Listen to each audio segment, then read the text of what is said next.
আসসালামু আলাইকুম।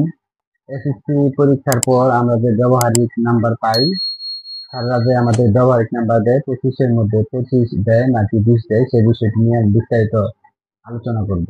আসলেও ব্যবহারিক পরীক্ষাতে আমাদের যেভাবে প্র্যাকটিক্যাল নাম্বারগুলো দেওয়া হয়, মূলত আমরা একটি পরীক্ষণ সম্পন্ন করি। এই পরীক্ষণের মধ্যে আমাদের একটি পরীক্ষণের নাম এবং এই মূল তত্ত্ব লিখতে হয়। মূল তত্ত্বের পরে আমাদের আছে যন্ত্রপাতি, কিছু যন্ত্রপাতি সম্পর্কে আলোচনা করা হয়।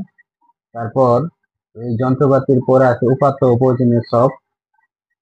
উপাত্ত ও প্রয়োজনীয় ছকের পর আমাদের আছে এই ফলাফল এবং সতর্কতা। এই সবকিছু মিলে থাকে 15 নাম্বার। আমাদের আরেকটি কাজ করতে হয়, যে সেটি হচ্ছে প্র্যাকটিক্যাল খাতা জমা দিতে হয়, সেটির জন্য 5 নাম্বার। এই 15 এবং 5 20 নাম্বার। তারপর আমাদের ভাইভাতে অ্যাটেন্ড করতে হয় এবং 5 নাম্বার। আসলেও এভাবে যে 25 নাম্বার পাওয়া হয়, কিন্তু এভাবে কিন্তু আমরা 25 নাম্বার পাই না। আমরা যেভাবে 25 নাম্বার পাই, সেটা হচ্ছে যে স্যাররা কখনোই কিন্তু প্র্যাকটিক্যাল করায় না, অর্থাৎ আগের ফরমাল যে নিয়ম ছিল সেটা কিন্তু এখন পালন করা হয় না। এখন স্যাররা যেহেতু প্র্যাকটিক্যাল করায় না, সেহেতু এই নিয়মগুলি কিন্তু ছাত্রছাত্রীরা জানে না। না জানার কারণে তাদেরকে অটোমেটিক্যালি 25 থেকে 25 নাম্বার দেওয়া হয়।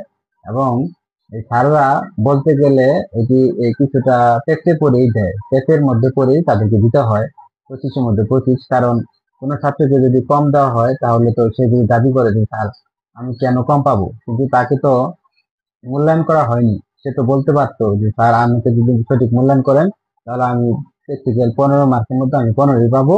এই জন্য সবাই চেষ্টা করে যাতে কোনো প্রকার প্র্যাকটিক্যাল নাম্বার নিয়ে আমাদের কোনো সমস্যা না হয়। এবং প্রত্যেককেই 25-এর মধ্যে 25 দেওয়া হয়ে থাকে সাধারণত, কখনোই কম দেওয়া হয় না।